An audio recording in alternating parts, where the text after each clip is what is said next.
Hi welcome back to അബീസ് vision. നമ്മളെല്ലാവരും WhatsApp കണ്ട് ഞെട്ടിയിരിക്കുന്ന സമയമാണ് അല്ലേ? കാരണം വാട്സപ്പിൽ പുതിയൊരു അപ്ഡേറ്റ് വന്നിട്ടുണ്ട്. നിങ്ങൾ നോക്കിയൊക്കെ നിങ്ങളതിൽ വന്നിട്ടുണ്ടോ എന്നുള്ളത്. എൻ്റെ ഇതിൽ സാംസങ്ങിൽ വന്നിട്ടില്ല, പിന്നെ ഓപ്പോയിൽ നോക്കുന്ന അതിലില്ല, പക്ഷേ ഐഫോണിൽ അത് വന്നിട്ടുണ്ട്. ഇപ്പം നിങ്ങളിൽ ഏതൊക്കെയാണ് വന്നതെന്നുള്ളത് നിങ്ങൾ പറയാം. അതൊരു ചെറിയൊരു റൗണ്ടിലാണ് നമുക്കത് കാണുന്നത്. ഒരു ബ്ലൂയിഷ് അതുപോലെ തന്നെ ഒരു വയലറ്റ് കളറിലാണ് ഈ റൗണ്ട് കാണുന്നത്. എല്ലാവർക്കും ഒരു പേടിച്ചിട്ട് ഇത് എന്താ സാധനം ആർക്കും മനസ്സിലാവുന്നില്ല. ഇത് ഞാൻ ഇതിന് മുൻപ് ഒരു വീഡിയോ ചെയ്തിട്ടുണ്ട്. നമുക്ക് ഗൂഗിളിലൊക്കെ ആണെങ്കിലും നമുക്ക് നോക്കിയാൽ കാണാൻ ചാറ്റ് GPT എന്ന് പറയുന്ന ഒരു ഓപ്ഷൻ, ആർട്ടിഫിഷ്യൽ ഇന്റലിജൻസിന്റെ ഒരു കാര്യമാണ്. അതുപോലെ തന്നെയാണ് ഇപ്പോൾ ഇതിൽ വന്നിരിക്കുന്നത്, വാട്സപ്പിൽ വന്നിരിക്കുന്നത് മെറ്റ AI ആണ്. മെറ്റയുടെ ആർട്ടിഫിഷ്യൽ ഇന്റലിജൻസ് ആണ് വന്നിരിക്കുന്നത്. അപ്പോൾ ഇതുകൊണ്ട് എന്തൊക്കെയാണ് കാര്യം എന്നുള്ളത് നമുക്ക് ഈ വീഡിയോയിൽ കാണാം. അതിന് മുമ്പ് എൻ്റെ ചാനൽ സബ്സ്ക്രൈബ് ചെയ്താൽ കാണുന്നവരാണെങ്കിൽ സബ്സ്ക്രൈബ് ബട്ടൺ, ലൈക്ക് ബട്ടൺ, പിന്നെ എല്ലാ ഫ്രണ്ട്സിലേക്കും ഈ ഒരു ഇൻഫർമേഷൻ ഷെയർ ചെയ്ത് കൊടുക്കാൻ മറന്നു പോകരുത്.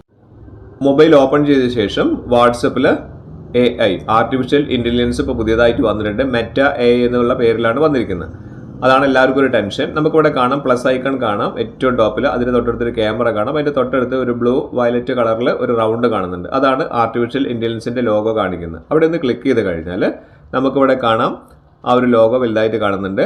ഇവിടെ കുറേ സെർച്ച് വേർഡ്സ് ഇവിടെ കാണിക്കുന്നുണ്ട്. അതിൻ്റെ തൊട്ട് താഴെയായിട്ട് നമുക്ക് മെസ്സേജ് ചെയ്യാനുള്ള, അതായത് AI ആയിട്ട് നമുക്ക് സംസാരിക്കാം. അതായത് ആർട്ടിഫിഷ്യൽ ഇൻ്റലിജൻസ് ആണ്.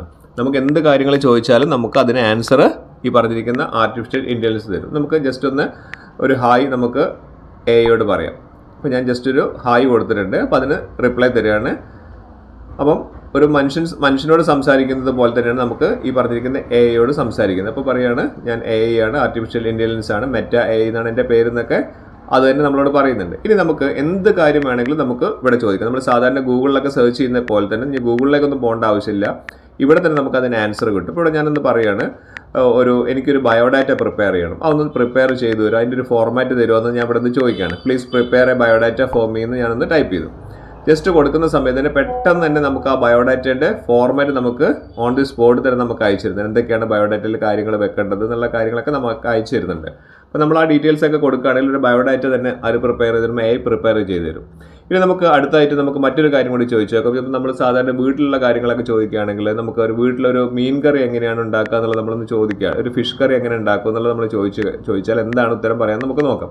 How to prepare a fish curry എന്നുള്ളത് നമ്മളൊന്ന് ജസ്റ്റ് ഒന്ന് ടൈപ്പ് ചെയ്തു. ജസ്റ്റ് നേരോ ക്ലിക്ക് ചെയ്യുന്ന സമയത്തേക്ക് തന്നെ പെട്ടെന്ന് തന്നെ നമുക്ക് ആൻസർ തരുന്നുണ്ടോ എന്ന് നോക്കാം. ജസ്റ്റ് നേരോ ക്ലിക്ക് ചെയ്തു. ഓൺ ദി സ്പോട്ടിൽ തന്നെ അവിടെ നമുക്ക് ടൈപ്പ് ചെയ്ത് വരുന്ന പോലെ കാണുന്നുണ്ട്, കണ്ടില്ലേ? നല്ലൊരു മീൻ കറി എങ്ങനെയാണ് ഉണ്ടാക്കേണ്ടത് എന്നുള്ള അതിൻ്റെ ഇൻഗ്രീഡിയൻസ് കാര്യങ്ങളൊക്കെ ഇവിടെ കൊടുത്തിട്ടുണ്ട്. അപ്പോൾ ഇതുപോലെ നമുക്ക് എന്ത് കാര്യങ്ങളും, നമുക്ക് എന്തെങ്കിലും പ്രോബ്ലംസ്, സ്കൂളിലേക്കുള്ള പ്രോബ്ലംസ് സോൾവ് ചെയ്യണമെന്നുണ്ടെങ്കിൽ അങ്ങനെയുള്ള എന്ത് കാര്യങ്ങളും നമുക്ക് ഈ പറഞ്ഞിരിക്കുന്ന ആർട്ടിഫിഷ്യൽ ഇൻ്റലിജൻസിനോട് ചോദിച്ചു കഴിഞ്ഞാൽ നമുക്ക് ആൻസർ നമുക്ക് അത് പെട്ടെന്ന് തന്നെ തരുന്നതാണ്. ഇത് നമുക്ക് ഇവിടെ സാധാരണ ചാറ്റിൻ്റെ അവിടെ തന്നെയാണ് ഇത് വന്ന് നിൽക്കുന്നത്. അത് നിങ്ങൾക്ക് ഒഴിവാക്കണം എന്നുണ്ടെങ്കിൽ അതിൻ്റെ മേലെ ഒന്ന് ആ ചാറ്റിൻ്റെ മേലെ ലോങ് പ്രസ് ചെയ്തിട്ട് താഴെ ഡിലീറ്റ് ചാറ്റ് കൊടുത്തു കഴിഞ്ഞാൽ അത് നമ്മുടെ ആ ഒരു ഹിസ്റ്ററിയിൽ തന്നെ പോകും. പിന്നീട് നമ്മൾ ചാറ്റ് ചെയ്യുന്ന സമയത്ത് മാത്രമേ പിന്നെയും വരുള്ളൂ. അപ്പോൾ നിങ്ങളൊന്ന് നിങ്ങളുടെ ഫോണിൽ ഇത് വന്നിട്ടുണ്ടോ എന്ന് നോക്കി.